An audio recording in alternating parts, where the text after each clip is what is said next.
Okay, this is Steve Mazzone from Ocean State Running, and we are here with Jim Doyle of Bishop Hendricken and Danny Brennan of Bishop Hendricken, the coaches at Hendricken. And this is one of several video chats that we hope to do with coaches and athletes through this difficult time with the coronavirus, putting a standstill to our everyday life. And hopefully these videos will be not only informative, but maybe inspiring, because we could all use that right now.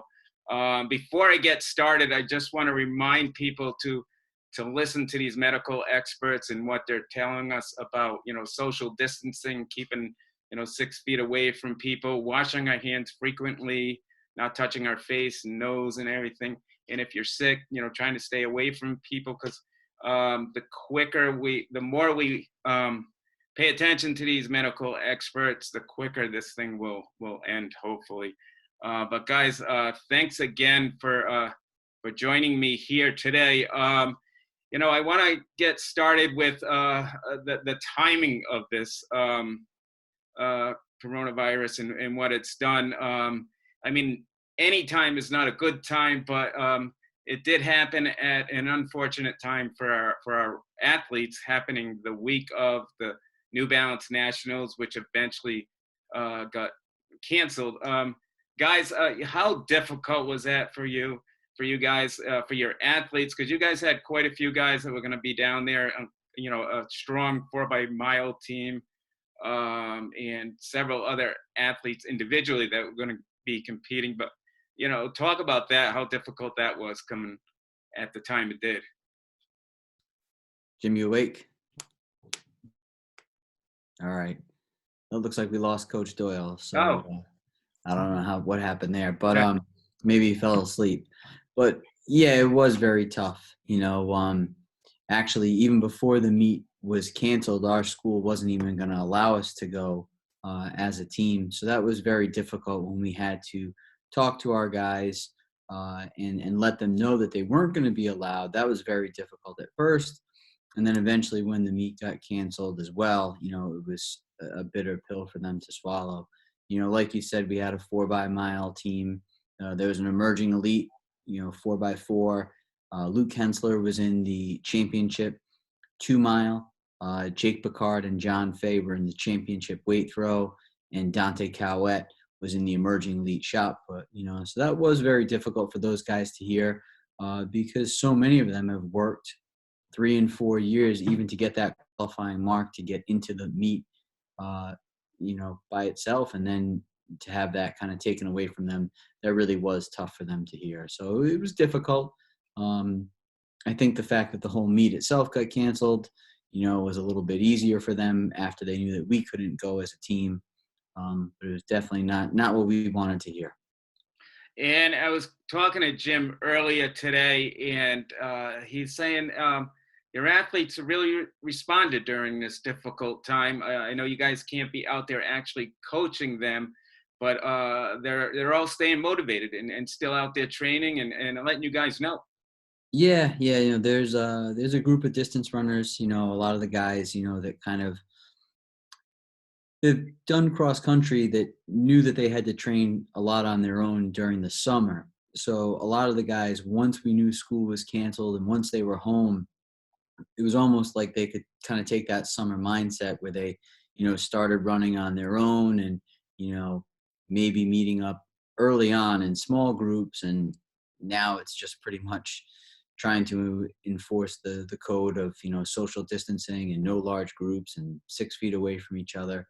So it's tough for them even to get together in anything more than a couple people, But there are a group of distance runners that have been, working hard. And I know some guys, from our sprint jump hurdle group, these guys, they're active guys, so they want to get out there. I know that they've been working hard, but nothing can replace, a team meeting up and doing everything. With that being said, distance runners have it easy. And, some of the sprint jump hurdle guys have it easy too, because they can just go out to a track or their roads and get it done. But there's not many places a javelin thrower can go and just start working out on his own, or a pole vaulter, or there's not many people that have a hammer cage set up in their backyard, so that really is very tough. for some of those guys that it's the more technical event. Growing up, I didn't have a long jump pit in my backyard, so there's not a lot you can do there. So it is tough for all of them. So what are some of the types of like workouts that these kids are doing, just to stay motivated, stay fit? And because it seems like the season is kind of up in the air right now. I mean, they're saying, I think April 4th, but I think it's going to be past that because of what's going on. I can't see it being April 4th. Yeah. I mean, really with the distance runners and the sprint, jump, hurdle group or anything, you just kind of really try and get back to basics. You're not giving them any workouts that are going to be specific to getting them ready for a race at all. You're just trying to build up their strength when you have an extended period of time that's going to be uninterrupted from meets. So your distance runner, maybe you're trying to up their mileage a little bit gradually if you have this extended period of time. With a sprint, jump, hurdle guy, getting back to basics, making sure that any nicks or scrapes that they might have had from indoors, they're getting healthy. So some guys, it's a blessing in disguise where they can kind of train and not have to worry about the grind of a meet or running around a 200-meter track at PCTA that's pretty unforgiving. But the distance runners, it's get back to basics, get some miles in. Nothing crazy with workouts, nothing, no crazy intervals or anything like that. Because who knows what our end goal is, So, the top level guys can always be stronger. So they're just kind of working on that. And without us there, it's tough to even coach them through anything, Yeah, how difficult is it being a coach though at this time too, knowing that you can't be with the kids and you can't be out there, helping them along? It's awful. I mean, I think this is probably the longest I've gone without seeing some of these guys. And, you take a guy like Matt St. Jean or Luke Hensler that have run for us for 4 years now. This is probably the longest I've gone without seeing them in 3.5 years. So personally, it's tough when you have these relationships with guys because so much of coaching is relationships. And you can't see these kids and you can't encourage them. And, that is tough. It's a tough thing to do. And knowing that everyone's in the same boat, that you're stuck at home, it's unsettling. Yeah, and I think for athletes like Luke Hensler, your seniors and stuff like that, there's a difficult time to end your school, end your high school career like this, where you can't. It seems like your season's in limbo, and if you're going to actually have a season. Yeah, I mean, limbo is a good way to put it. Hopefully there could be, something at the end of this. Maybe if it's just a couple invitationals in May and state meet in June, I'll take that. The only silver lining for, a kid like Luke would be, he has, college athletics that he's going, towards. Exactly. And he'll be competing. But there's a lot of kids that, high school is, their last stop. It's the last time that they'll be in a meet competing against someone and, wearing a jersey for their school.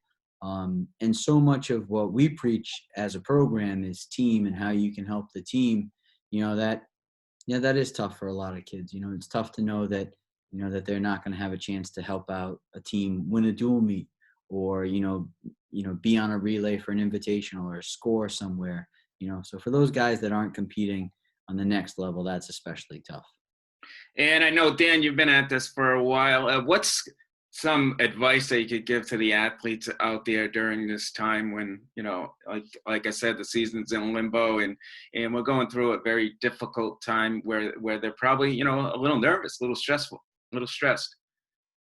Yeah, the easiest thing for me to do is to be positive, and everyone says be positive, and that's the nice thing to say. But know that you're going to go through periods where you're going to be down and you're going to be questioning why you're out there doing this. And at that point, I think so much of it is that you got to rely back on your teammates and you got to talk to your teammates because they're your friends and they're the ones that are going through the same thing with you.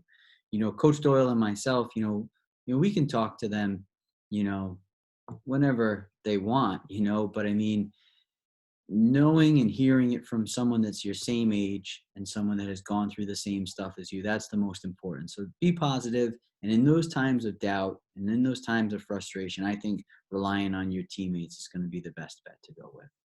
That's great advice, Dan.